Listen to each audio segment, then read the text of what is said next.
আসসালামু আলাইকুম প্রিয় দর্শক, অন্য মঞ্চে আলোচনায় আপনাদের সকলকে আমন্ত্রণ জানাচ্ছি।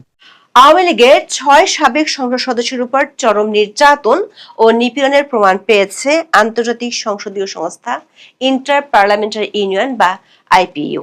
সংস্থাটির দুটি আন্তর্জাতিক সভায় সর্বসম্মতিক্রমে গৃহীত প্রস্তাবে এই ৬ সংসদ সদস্যের উপর ৪ ধরনের নির্যাতনের কথা উঠে এসেছে, যেগুলোর মাধ্যমে গুরুতর মানবাধিকার লঙ্ঘনের অভিযোগের কথা জানিয়ে সংস্থাটির সেক্রেটারি জেনারেল বাংলাদেশের জাতীয় সংসদের স্পিকারকে চিঠি পাঠিয়েছেন।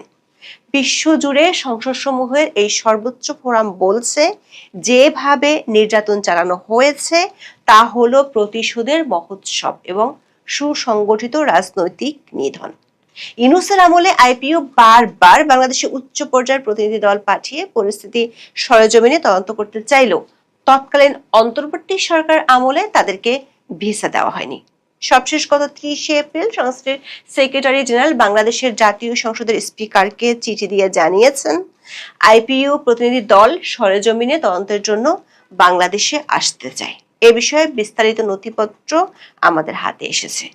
আইপিইউর চিঠির প্রেক্ষিতে ৬ সংসদ সদস্যের মামলার বিস্তারিত তথ্য ও আইপিইউর প্রতিনিধিদের বাংলাদেশ সফরের বিষয়ে জাতীয় সংসদ সচিবালয় থেকে গত 16 জুন স্বরাষ্ট্র মন্ত্রণালয়ে জরুরি চিঠি পাঠানো হয়েছে। আর স্বরাষ্ট্র মন্ত্রণালয় গত 23 জুন পুলিশের আইজির কাছে এবং আইজির দপ্তর থেকে পরদিন জেলা এসপিদের কাছে এ বিষয়ে চিঠি পাঠানো হয়েছে। সংশ্লিষ্ট সূত্রগুলো বলছে, আগামী 5 থেকে 9 অক্টোবর 2026-এ তানজানিয়ার আরুশায় অনুষ্ঠিতব্য 153তম আইপিইউ অ্যাসেম্বলিতে বাংলাদেশের সংসদ সদস্যদের মানবাধিকার পরিস্থিতি নিয়ে বিশেষ পর্যালোচনা হবে। তার আগে আইপিইউর এমন চিঠি বাংলাদেশের নতুন সরকারের উপর ব্যাপক আন্তর্জাতিক ও কূটনৈতিক চাপ তৈরি হয়েছে। যদি তদন্তে পদ্ধতিগত মানবাধিকার লঙ্ঘনের অভিযোগ প্রমাণিত হয় এবং সরকার আইপিইউর সরেজমিন তদন্তে সহযোগিতা করতে ব্যর্থ হয়, তবে সংস্থাটি বাংলাদেশের সংসদীয় সদস্যপদ স্থগিত করতে পারে। এর ফলে বৈশ্বিক ফোরামে বর্তমান সরকারের গণতান্ত্রিক বৈধতা সংকটে পড়ার পাশাপাশি বিভিন্ন আন্তর্জাতিক নিষেধাজ্ঞার ঝুঁকি তৈরি হয়েছে। এই সম্ভাব্য আন্তর্জাতিক সংকট মোকাবেলায় বর্তমানে স্বরাষ্ট্র মন্ত্রণালয় ও পুলিশ প্রশাসনকে দ্রুত তথ্য সংগ্রহের নির্দেশ দিয়ে আইপিইউর আসন্ন সফরের জন্য প্রস্তুতি নিতে দেখা যাচ্ছে। বিস্তারিত জানতে চলুন যাওয়া যাক বিশ্লেষণে।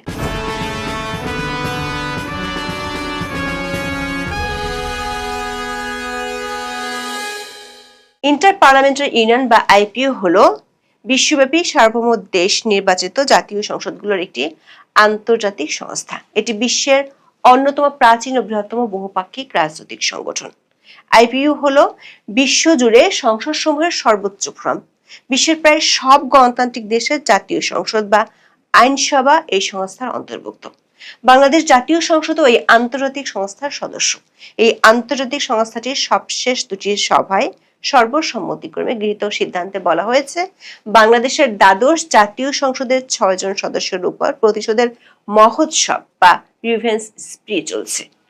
আওয়ামী লীগের প্রভাবশালী এই 6 জন সাবেক সংসদ সদস্য হলেন সাবের হোসেন চৌধুরী, ফজলে করিম চৌধুরী, হাবিবে মিল্লাত, আসাদুজ্জামান নূর, মোশাররফ হোসেন এবং মোহাম্মদ ফারুক খান। তাদের বিরুদ্ধে বাংলাদেশে বিগত ইউনূস সরকার আমলে আনা হয়েছে হত্যা, রাষ্ট্রদ্রোহ ও দুর্নীতির অসংখ্য মামলা। কিন্তু আইপিইউ বলছে এটি কোনো আইনি প্রক্রিয়া নয়, বরং একটি সুপরিকল্পিত প্রতিশোধের মহোৎসব বা রিভেঞ্জ স্প্রি। 2025 সালের 23 অক্টোবর যখন জেনেভায় আইপিইউ এর 216তম অধিবেশন বসে, তখন বাংলাদেশে চলছিল অন্তর্বর্তীকালীন সরকারের শাসন। সেই সময় আইপিইউ গভর্নিং কাউন্সিল সর্বসম্মতভাবে একটি কঠোর প্রস্তাব গ্রহণ করে। আইপিইউ রিপোর্টে বলা হয়েছে, 24 আগস্ট মাস থেকে আইপিইউর পক্ষ থেকে বাংলাদেশ কর্তৃপক্ষের কাছে একাধিক আনুষ্ঠানিক চিঠি ও তথ্যের অনুরোধ পাঠানো হলেও মোহাম্মদ ইউনূস সরকারের পক্ষ থেকে কোনো সাড়া দেওয়া হয়নি। সবচেয়ে গুরুতর বিষয় ছিল, আইপিইউর মামলাগুলোর বিচার প্রক্রিয়া সরাসরি পর্যবেক্ষণের জন্য একজন স্বাধীন ট্রায়াল অবজারভার বা বিচার পর্যবেক্ষক নিয়োগ করেছিল। কিন্তু অন্তর্বর্তী সরকার আমলাতান্ত্রিক জটিলতা কিংবা ইচ্ছাকৃত বিলম্বের কারণে দুবার সেই পর্যবেক্ষক বাংলাদেশে আসার জন্য প্রয়োজনীয় ভিসা পাননি। একই সাথে আইপিইউ এর একটি উচ্চ পর্যায়ের প্রতিনিধি দল বাংলাদেশে এসে কারাগারে বন্দী সাংসদদের সাথে দেখা করার এবং সরকারের সংশ্লিষ্ট মহলের সাথে কথা বলার ইচ্ছা প্রকাশ করলেও ভিসা সংক্রান্ত সহযোগিতা বা সাড়া ঢাকা থেকে মেলেনি। জেনেভা সিদ্ধান্তে আইপিইউ স্পষ্ট ভাষায় এই ভিসা জটিলতা ও তথ্য না দেওয়ার ঘটনায় গভীর অনুতাপ প্রকাশ করে এবং অবিলম্বে সাবেক সংসদ সদস্যের জীবন ও শারীরিক অখণ্ডতা রক্ষার তাগিদ দেয়। সর্বসম্মতিক্রমে প্রথম সিদ্ধান্তটি গৃহীত হয় 2025 সালের 23 অক্টোবর জেনেভাতে অনুষ্ঠিত সংস্থাটির 216তম অধিবেশনে। ওই সভায় এই 6 সংসদ সদস্যের বিরুদ্ধে ইউনূস সরকার 4টি ক্ষেত্রে গুরুতর মানবাধিকার লঙ্ঘন করেছে বলে প্রস্তাব গৃহীত হয়। এই অভিযোগগুলো হলো তাদেরকে হুমকি ও ভয়ভীতি দেওয়া হচ্ছে, নির্বিচারে গ্রেপ্তার ও আটকের অমানবিক শর্ত এবং সংসদ সদস্যের বিরুদ্ধে গৃহীত কার্যক্রমে যথাযথ প্রক্রিয়ার অভাব। সর্বসম্মতিক্রমে গৃহীত সিদ্ধান্তগুলো সহ একটি চিঠি বাংলাদেশের বিগত ইউনূস সরকারের দপ্তরে পাঠানো হয়েছিল। তখন বিষয়টি তদন্তের জন্য আইপিইউ একটি দল বাংলাদেশে আসতে চেয়েছিল। নিউ ইয়র্কে মোহাম্মদ ইউনূসের কাছে আইপিইউ এর সেক্রেটারি জেনারেল মার্টিন চুংগং বাংলাদেশের সংস্থাটির প্রতিনিধি দল পাঠানোর বিষয়টি তুলে ধরেন। ইউনূস বৈশ্বিক দরবারে মুখ রক্ষার জন্য তখন রাজি হলেও পরে আইপিইউ এর প্রতিনিধিদের বাংলাদেশে আসার ভিসা দেয়নি। ইউনূস সরকারের গড়িমসি দেখে ইস্তাম্বুল অনুষ্ঠিত আইপিইউ এর 217তম অধিবেশনে আবারও একই বিষয়ে প্রস্তাব গৃহীত হয়। এর মধ্যে 2026 সালের ফেব্রুয়ারি নির্বাচনের মাধ্যমে বিএনপি ক্ষমতায় আসে। এর ফলে 2026 সালের এপ্রিল মাসে ইস্তাম্বুলে অনুষ্ঠিত আইপিইউ এর 217তম অধিবেশনে দৃশ্যপটে এক বড় পরিবর্তন আসে। এই অধিবেশনে বাংলাদেশের একটি সরকারি সংসদীয় প্রতিনিধি দল অংশ নেয় এবং আইপিইউ এর হিউম্যান রাইটস কমিটির মুখোমুখি হয়। ওই প্রস্তাবে বাংলাদেশের এই সাবেক 6 সংসদ সদস্যের উপর নির্যাতন এবং নিপীড়ন চালানোর অভিযোগ আনা হয়েছে। সবশেষ অধিবেশনে গৃহীত 4 পৃষ্ঠার প্রস্তাবে এই 6 সংসদ সদস্যের উপর কি ধরনের নিপীড়ন নির্যাতন চালানো হয়েছে এবং হচ্ছে তা নিয়ে বিস্তারিত তুলে ধরা হয়েছে। আইপিইউ রিপোর্টে প্রথমে তুলে ধরা হয়েছে সাবির হোসেন চৌধুরীর কথা। তিনি আইপিইউ এর সাবেক অনারারি প্রেসিডেন্ট। সংস্থাটির রিপোর্টে বলা হয়েছে 24 5 আগস্ট তার বাসভবনে আগুন দেওয়া হয় এবং তাকে ও তার পরিবারকে পুড়িয়ে মারার চেষ্টা করা হয় বলে অভিযোগ রয়েছে। 24 5 অক্টোবর তাকে গ্রেপ্তার করা হয় এবং পরদিন আদালতে নেওয়ার পথে মব সন্ত্রাসীরা তার মাথায় ইট ছুঁড়ে মারে। ওই বছরের 7 অক্টোবর 6টি মামলায় জামিন পেয়ে তিনি ছাড়া পান। তবে তার বিরুদ্ধে 7টি হত্যা মামলা সহ 30টি মামলা বিচারাধীন আছে এবং যে কোনো সময় তাকে আবার গ্রেফতার করা হতে পারে। রিপোর্টটিতে বলা হয়েছে সাবির হোসেন চৌধুরী মব সন্ত্রাসীদের আক্রমণের শিকার হয়ে যেভাবে আঘাত পেয়েছেন তার সুচিকিৎসার জন্য বিদেশে যাওয়া দরকার, কিন্তু বাংলাদেশ সরকার তার বিদেশে যাওয়ার অনুমতি দিচ্ছে না। যদিও চিকিৎসকরা জানিয়েছেন তার জন্য বিশেষায়িত চিকিৎসা প্রয়োজন, যা দেশে সম্ভব নয়। আইপিইউ রিপোর্টে সাবেক সংসদ সদস্য ফজলে করিম চৌধুরীর ভয়াবহ অভিজ্ঞতার কথা তুলে ধরা হয়েছে। জনাব চৌধুরী আইপিইউ কমিটির মানবাধিকার বিষয়ক সাবেক সভাপতি। 12 সেপ্টেম্বর থেকে তিনি কারাগারে আছেন। তার হৃদরোগ, ডায়াবেটিস ও কিডনি জটিলতার চিকিৎসা দেওয়া হচ্ছে না বলে অভিযোগ উঠেছে। তার ছেলে ফারাজ চৌধুরী আইপিইউ এর ইস্তাম্বুল অধিবেশনে সাক্ষ্য দিয়েছেন। তার বাবার জীবনের উপর জেলে হত্যার ষড়যন্ত্র পর্যন্ত চলছে। এমনকি আইপিইউ এর সেক্রেটারি জেনারেল মার্টিন চুংগং বাংলাদেশের জাতীয় সংসদের বর্তমান স্পিকার হাফিজউদ্দিন আহমেদ বীর বিক্রমকে গত 30 এপ্রিল দেয়া এক চিঠিতে জানিয়েছেন ফজলে করিম চৌধুরীর ঘাড়ে আঘাতজনিত সমস্যা আরো গুরুতর হয়েছে। 24 জুন দৈনিক প্রথম আলোতে প্রকাশিত এক খবরে বলা হয়েছে সাবেক সংসদ সদস্য এবিএম ফজলে করিম চৌধুরীকে অ্যাম্বুলেন্সে করে আন্তর্জাতিক অপরাধ ট্রাইব্যুনালে নেওয়া হয়েছিল। বুধবার সকালে ট্রাইব্যুনালে নেওয়া হলেও বিচার কাজের সময় তাকে এজলাসের কাঠগড়ায় তোলা হয়নি। তিনি অ্যাম্বুলেন্সে ছিলেন। বিচার কাজ শেষে বেলা 2:30টার দিকে ফজলে করিমকে নিয়ে ট্রাইব্যুনাল প্রাঙ্গণ ত্যাগ করে অ্যাম্বুলেন্সটি। ট্রাইব্যুনালের প্রসিকিউটর ফারুক আহমেদ বিষয়টি প্রথম আলোকে নিশ্চিত করেছেন।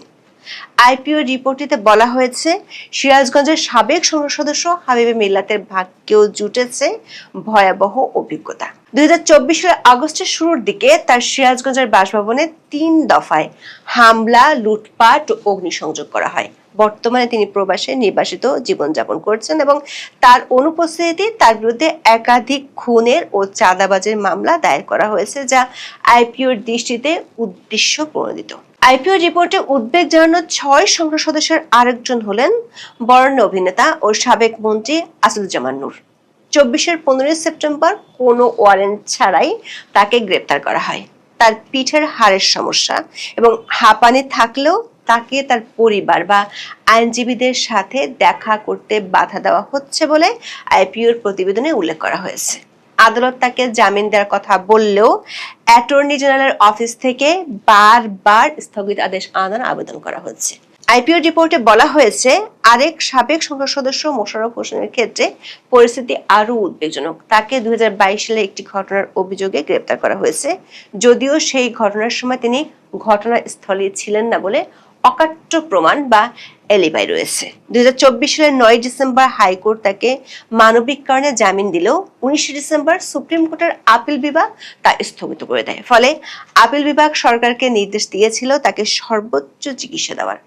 আইপিও নথিতে দেখা যাচ্ছে সরকারের সেই আদেশ বাস্তবায়িত হয়নি।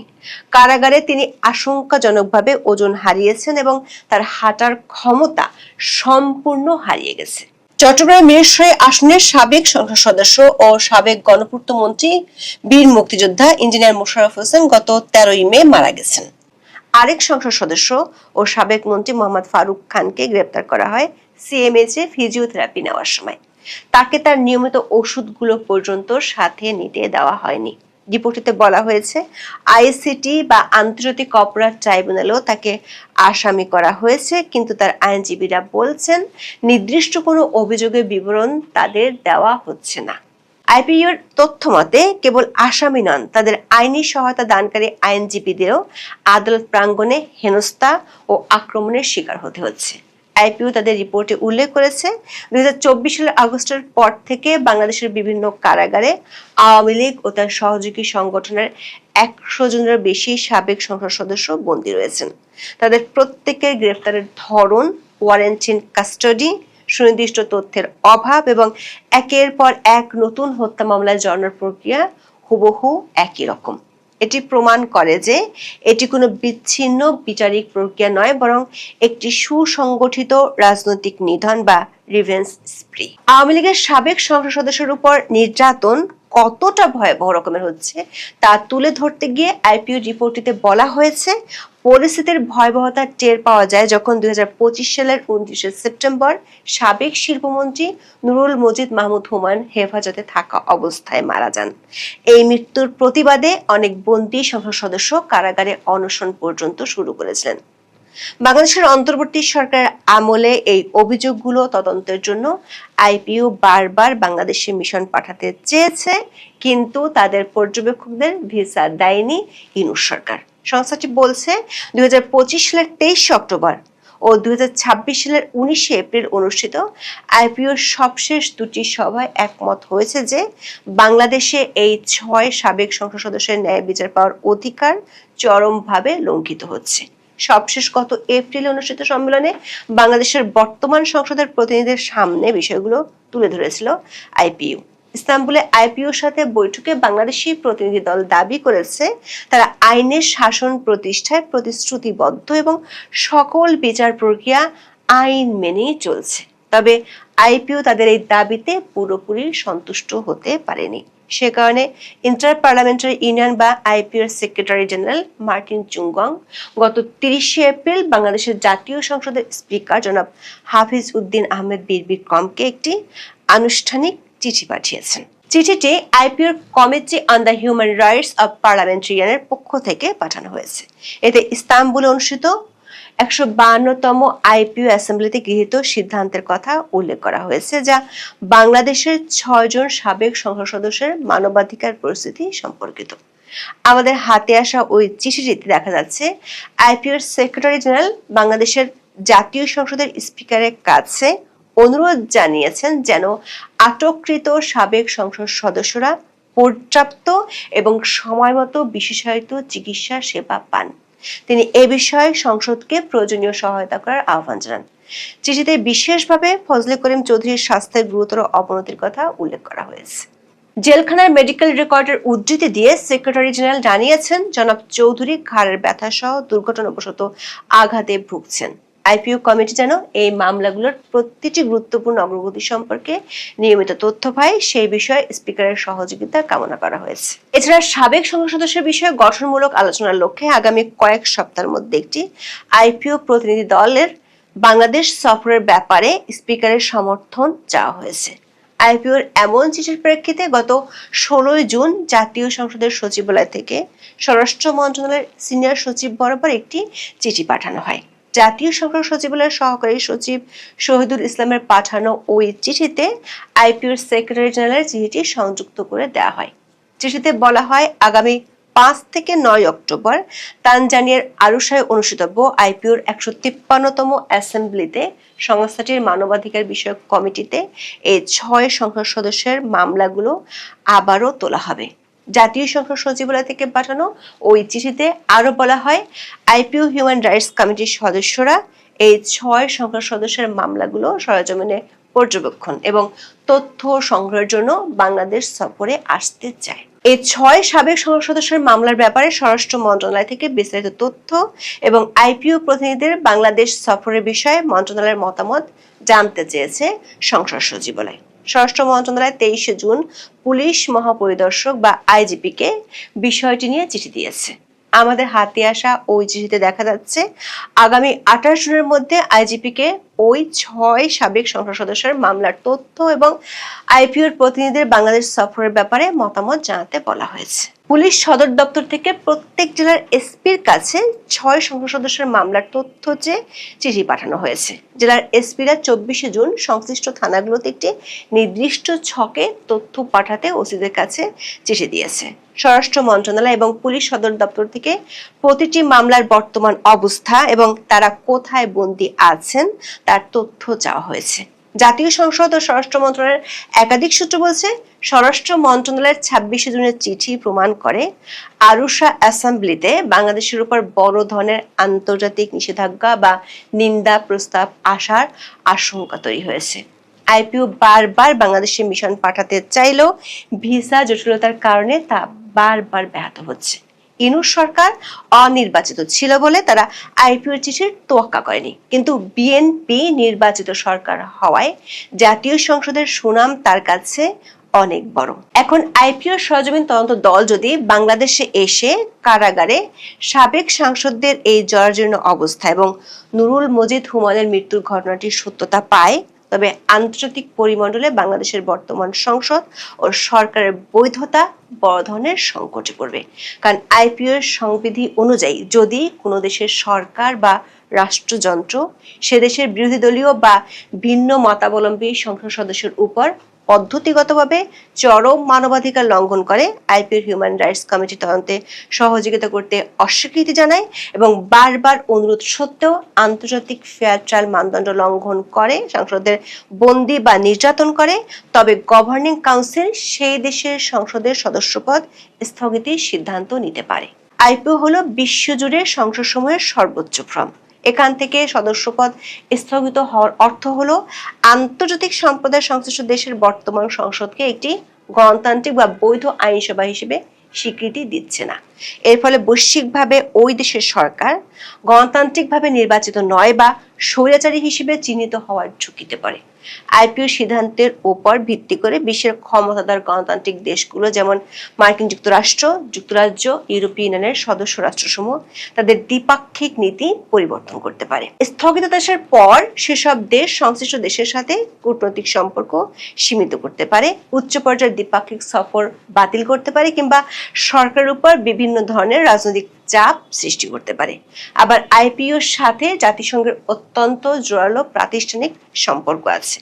আইপিওতে কোনো দেশ নিষিদ্ধ বা স্থগিত হলে জাতিসংঘ, কমনওয়েলথ বা অন্যান্য বৈশ্বিক ফোরামে সেই দেশের গ্রহণযোগ্যতা মারাত্মকভাবে কমে যায়। অনেক সময় কমনওয়েলথের মতো সংস্থাগুলো আইপিও সিদ্ধান্তের আদলে সে দেশে তাদের সদস্যপদ স্থগিত করার উদ্যোগ নেয়। এখন দেখার বিষয় বাংলাদেশ সরকার আইপিও চিঠির প্রেক্ষিতে কি সিদ্ধান্ত নেয়। একটি সূত্রে জানা গেছে, বিগত সংসদের আরো 50 জন সংসদ সদস্য আইপিওতে অভিযোগ দায়ের করেছেন, যেগুলো নিয়ে আগামী সভায় আলোচনা হতে পারে। তার আগে আইপিও প্রতিনিধি দল বাংলাদেশে এসে বিষয়টি সরেজমিনে তদন্ত করতে চায়। এখন দুবাইয়ে গ্রেপ্তার হওয়া বাংলাদেশ পুলিশের সাবেক আইজি বেনজির আহমেদকে ফিরিয়ে আনতে খুব বেশি আশার আলো দেখছে না দেশটির সংশ্লিষ্ট কর্মকর্তারা। বেনজির আহমেদকে ফিরিয়ে আনতে আরব আমিরাতে ছুটে গিয়েছেন এনসিবির বেশ কয়েকজন কর্মকর্তা। তাদের সাথে কাজ করছেন বাংলাদেশের আমিরাত দূতাবাসের কর্মকর্তারাও।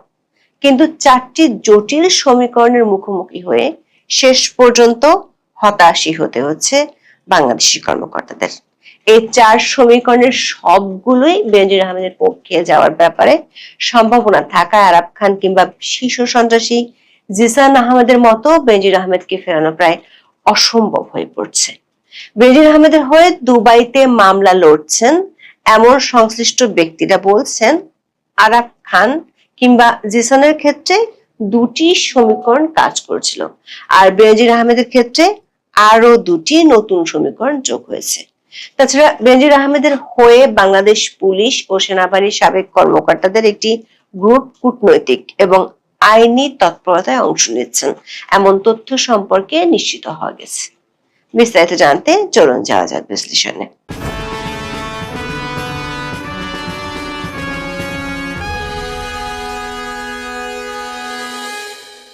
বাংলাদেশের বিগত আওয়ামী লীগ আমলের আলোচিত আইজিপি বেনজির আহমেদকে গ্রেপ্তারের তথ্য আরব আমিরাত কর্তৃপক্ষ গত 12 জুন ইমেইলের মাধ্যমে বাংলাদেশ সরকারকে জানিয়েছিল। তিনি বাংলাদেশের নাগরিক ও তার বিরুদ্ধে ইন্টারপোলে রেড নোটিশ থাকার বিষয়টি আনুষ্ঠানিকভাবে ঢাকায় অবস্থিত ন্যাশনাল সেন্ট্রাল ব্যুরো বা এনসিবি এবং বাংলাদেশ পুলিশকে অবহিত করে দুবাই পুলিশ। গত 14 জুন এ তথ্য সংসদে তুলে ধরে বাংলাদেশের স্বরাষ্ট্রমন্ত্রী সালাউদ্দিন আহমেদ বলেছিলেন, তাকে দেশে ফিরিয়ে আনার জন্য 30 দিনের মধ্যে আমিরাত কর্তৃপক্ষের কাছে আবেদন করা হবে। বাংলাদেশের স্বরাষ্ট্র মন্ত্রণালয় একটি সূত্র নিশ্চিত করেছে, বেনজির আহমেদকে ফিরিয়ে আনতে ঢাকার ন্যাশনাল সেন্ট্রাল ব্যুরো বা এনসিবির কয়েকজন কর্মকর্তা 15 জুন দুবাই পৌঁছেছেন। তারা বাংলাদেশের আমিরাত দূতাবাসের কর্মকর্তাদের সহায়তায় যৌথভাবে কাজ করছেন। বেনজির আহমেদের বিরুদ্ধে প্রথম মামলা হয়েছিল আওয়ামী লীগ সরকার আমলে। বাংলাদেশে তার বিরুদ্ধে এখন দুর্নীতির 6টি মামলা আছে। এর মধ্যে একটি মামলার বিচার চলছে, বাকি 5 মামলার তদন্ত চলমান। এসব মামলা সহ অন্যান্য নথিপত্র এরই মধ্যে আরবি ভাষায় অনুবাদ করে আমিরাতের সংশ্লিষ্ট দপ্তরে জমা দেওয়ার উদ্যোগ নেওয়া হয়েছে। তবে বাংলাদেশ সরকার এমন উদ্যোগের বিপরীতে বেনজির আহমেদের পক্ষেও আইনি তৎপরতা জোরদার করা হয়েছে। এরই মধ্যে তার পক্ষে আরব আমিরাতে আইনজীবী নিয়োগ দেওয়া হয়েছে এবং তার আইনজীবীরা দুবাইয়ের আদালতে জামিনের আবেদন করেছিলেন। তবে বেনজির আহমেদকে দুবাইয়ের আদালত আপাতত কারাগারে রাখার নির্দেশ দিয়েছেন।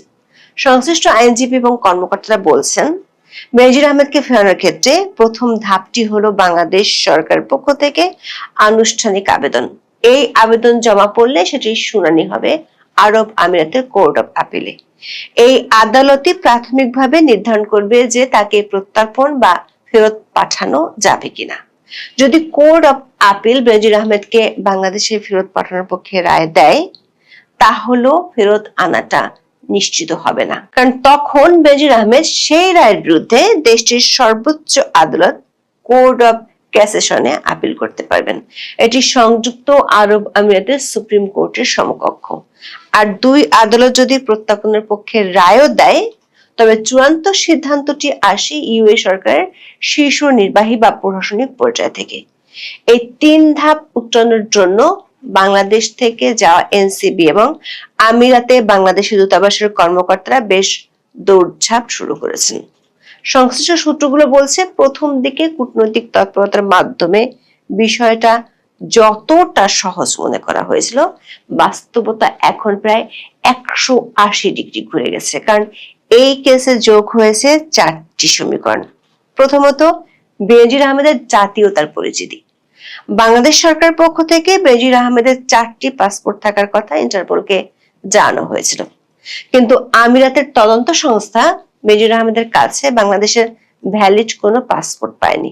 বেনজির আহমেদের ঘনিষ্ঠ একটি সূত্র জানা গেছে তার কাছে তুরস্ক ও পর্তুগালের পাসপোর্ট আছে।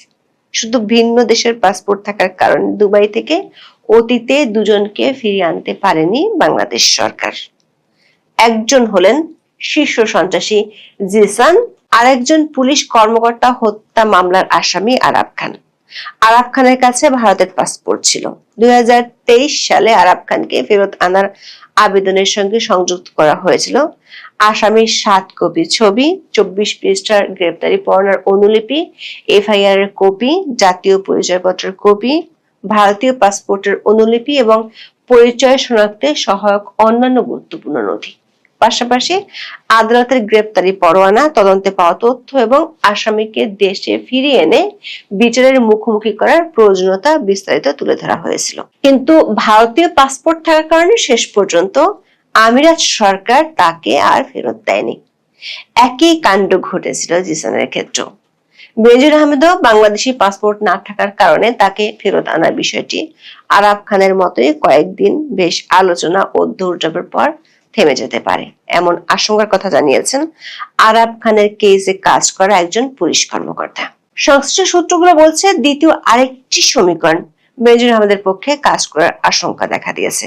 সেটি হলো বাংলাদেশ সরকার বেনজির আহমেদের বিরুদ্ধে দুর্নীতির অভিযোগের সপক্ষে নথিপত্র জমা দিয়েছে, কিন্তু বাংলাদেশের সরকারি নথিতে দেখা গেছে বেনজির আহমেদ 28 বছর ধরে কর দিয়েছেন। এজন্য 2021 সালের 24শে নভেম্বর ময়মনসিংহ কর অঞ্চলে আয়োজিত অনুষ্ঠানে তাকে পুরস্কার দেওয়া হয়েছিল। এই করের কাগজপত্র দুবাই আদালতে এরই মধ্যে দাখিল করেছেন বেনজির আহমেদের আইনজীবীরা।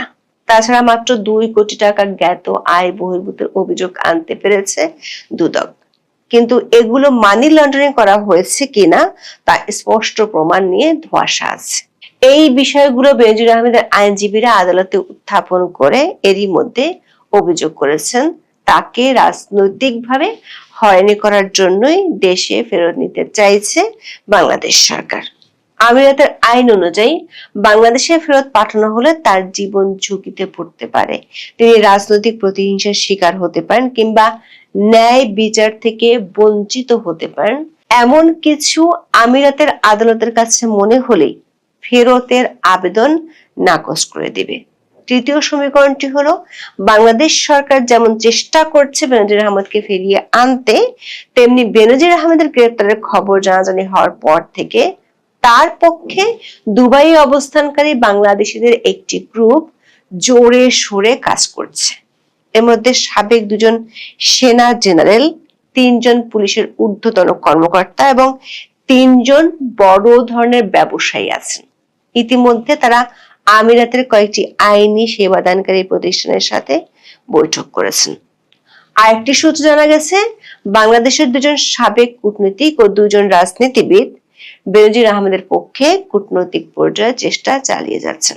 সবশেষ সমীকরণটি হলো বেনজির আহমেদের বিরুদ্ধে দুবাইয়ের আদালতে একটি দেওয়ানি ও ব্যক্তিগত আর্থিক সংক্রান্ত অভিযোগ আছে। তার ঘনিষ্ঠ সূত্রগুলো আইনজীবীদের বরাত দিয়ে বলেছেন এই মামলাটি বেনজিরের রক্ষা কবচ হিসেবে কাজ করতে পারে। সূত্রটি বলছে 10 লাখ দিরহামের আর্থিক দেনা পরিশোধ করা হয়নি মর্মে এক ব্যবসায়ী এই অভিযোগটি দায়ের করেছিল। এই আইনি অভিযোগের শুরু না হওয়া পর্যন্ত আমিরাতের কোর্ট অফ আপিল তাকে ফেরত পাঠানোর সিদ্ধান্ত না দেওয়ার সম্ভাবনাই বেশি, কারণ আমিরাতের অভ্যন্তরীণ কোনো ইস্যুর, বিশেষ করে আর্থিক ও সম্পত্তি বিষয়ে কারো বিরুদ্ধে কোনো অভিযোগ থাকলে সেটির বিচার ও সুরাহা দেশটির আইনে না হওয়া পর্যন্ত তাকে ফেরত দেওয়ার সুযোগ আমিরাতের আইনে নেই। তাছাড়া বাংলাদেশের সাথে সরাসরি আমিরাতের বন্দি প্রত্যার্পণ চুক্তি নেই। বিগত আওয়ামী লীগ সরকার আমলে যে চুক্তিটি হয়েছিল সেটি দণ্ডপ্রাপ্ত বন্দি বিনিময়ের চুক্তি। এই চুক্তিটি করা হয়েছিল মূলত আমিরাতে দণ্ডপ্রাপ্ত বাংলাদেশিদের যাতে ফিরিয়ে আনা যায় এবং তারা আমিরাতের যে শাস্তি পেয়েছেন সেটি যেন দেশে এসে ভোগ করতে পারেন। আরাব খানের ক্ষেত্রে এই বিষয়টি তার আইনজীবীরা তখন ব্যবহার করেছিলেন। তবে কূটনৈতিক তৎপরতার মাধ্যমে পারস্পরিক সমঝোতাকে এক্ষেত্রে কাজে লাগানো যেতে পারে, কিন্তু অন্য সমীকরণগুলো বেনজিরের পক্ষে যাওয়ার আশঙ্কাই বেশি করছেন সংশ্লিষ্টরা। ফলে বেনজিরের আবেদনটি শুরু সহসা হওয়ার সম্ভাবনা নেই বললেই চলে। এখন এ পর্যন্ত। সবাই ভালো থাকুন, সুস্থ থাকুন, নিরাপদে থাকুন। দেখা হবে আগামী পর্বে।